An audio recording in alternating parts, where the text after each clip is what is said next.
As the eldest daughter of immigrant parents, I already had to raise all my siblings, and so I've already had a parent's experience, and I don't like it. I'm glad that my parents are okay with me being a little bit different than other Ganyo people that they see who are starting families and all that. Continue to feed each other and spend time with each other, and no one's ever truly alone. Because I think despite growing up in America, they've still been able to maintain that sense of community with each other.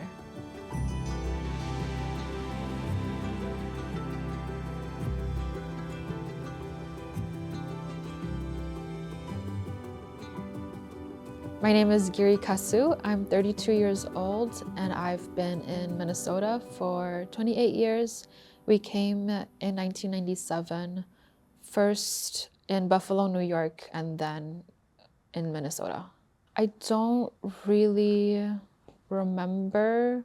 I was born in Mae La Camp, and I remember some of the things we did when we were younger.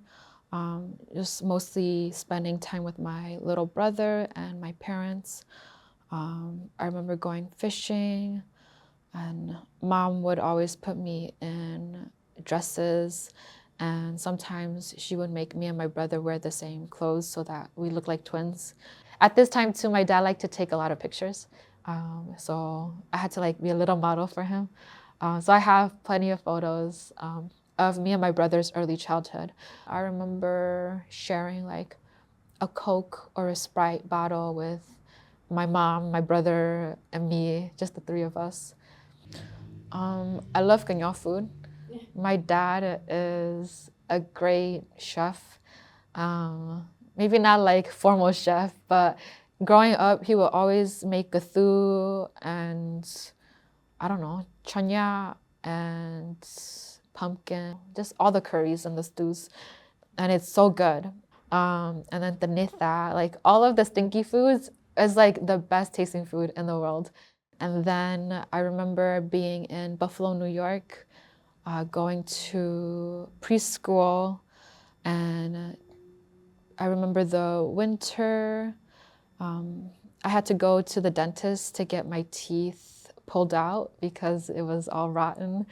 And then my dad pushing me back in a cart, like a shopping cart late at night, because we didn't have money for the bus or a taxi. Yeah. And then we took the Greyhound to come to St. Paul, but I don't remember any of that. So I guess my early life was just a lot of moving, but it was always with my family.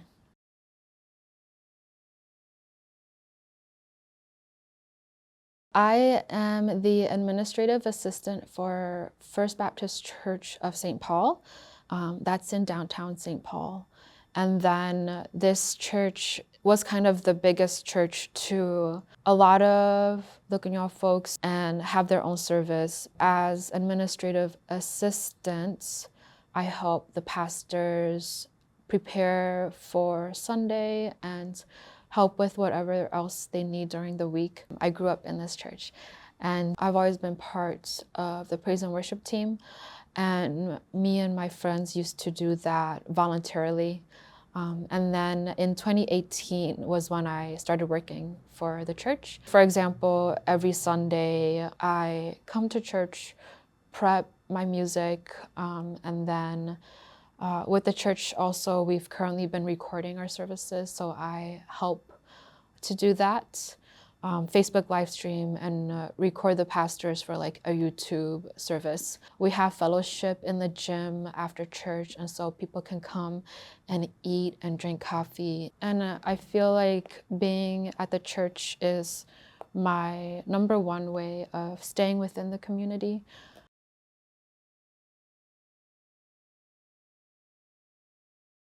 Because I've been in Minnesota since I was 5 years old, I have a different experience than the younger Ganyo people.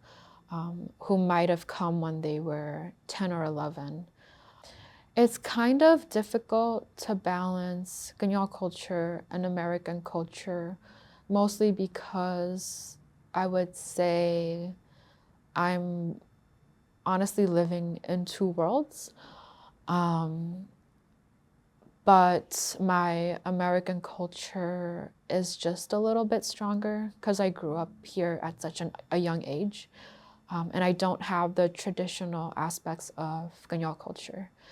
I think when I moved out of my parents' place at 24, that was a big freedom for me, but also because I know a lot of Ganyal people stay with their parents in the same house traditionally until they get married.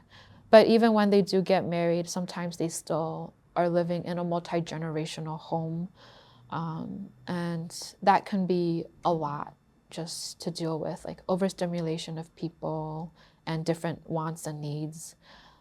And so by moving out, it's helped me to put up some boundaries between me and my family, but that doesn't mean I'm cut off from them. I still visit my mom and dad every other week, still help them out with different like troubles or like appointments, just different concerns they might be having. And also just to visit them and just to like chat and catch up.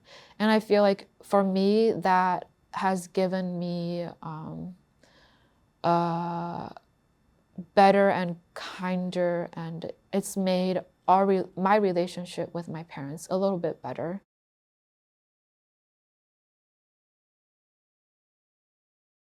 I was at the church 6 days a week, and that was my life. And it was always a battle between doing something outside of the church versus continuing like to be a part of the youth and the community.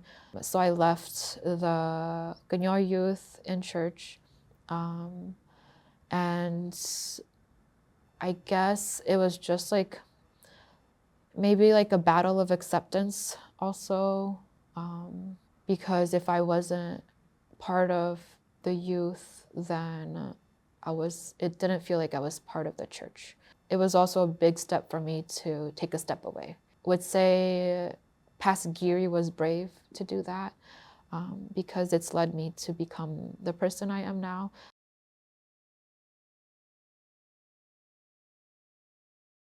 I think when I was 22, 23, I left my 9 to 5 job.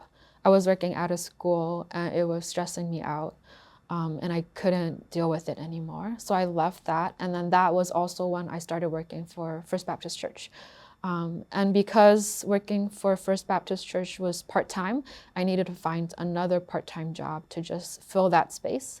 And so I started at Caribou. And then after that, I went to train with like a specialty coffee, third wave coffee. And that's when I learned how to do latte art. And I just wanted to serve people coffee because that's also one thing that will make a person smile every morning.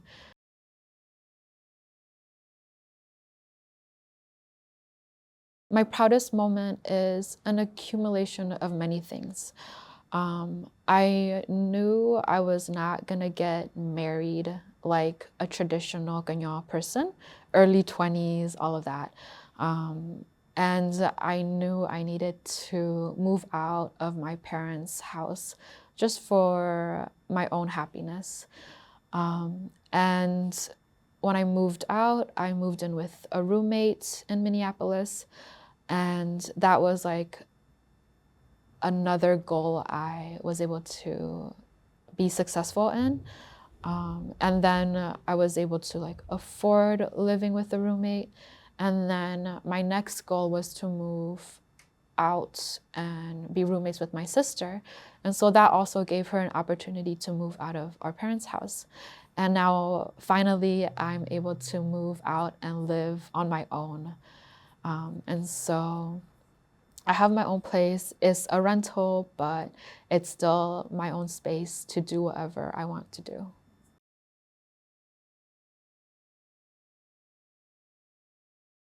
I feel like a lot of the aunties and uncles and the elders and the youth, when they come to the church to be a part of that community, then I feel like they don't have anything else to go to, you know? They don't have like, the church is their third space. Say we couldn't afford this space anymore, our church community will always be able to find another space to be together, because it's not about the building, it's about that community with each other. The church is the people, not the building. I could never say that having faith is something that makes a person more institutionalized. I think everyone should have some sort of faith. And the people who come to church just have a stronger faith. But that also doesn't say that I don't have as strong of a faith as that. Just because I may not do every event at the church or come to church like every Sunday, that kind of thing, you know? It doesn't take away how strong their faith is to God, doesn't take away from how strong my faith is to God. We all have our own relationship with God.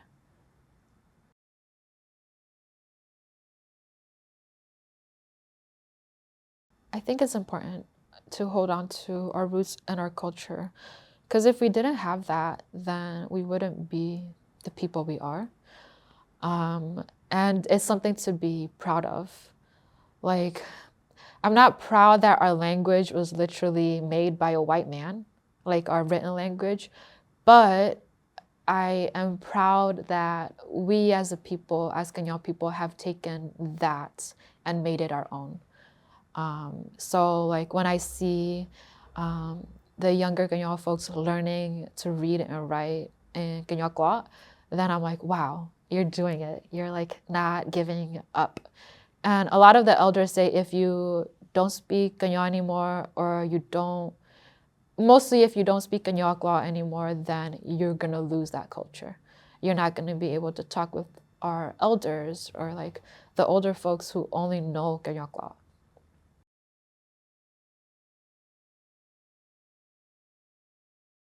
For younger Ganyo folks, I would say you don't always have to do the traditional things.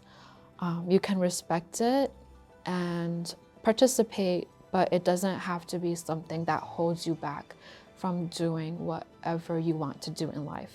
I do see a lot of the Ganyo younger people continue to feed each other and spend time with each other, and no one's ever truly alone. Because I think despite growing up in America, they've still been able to maintain that sense of community with each other. That's something that I'm continuing to practice to maintain that community. It might not be with the whole Ganyo community, but with the smaller community that we have.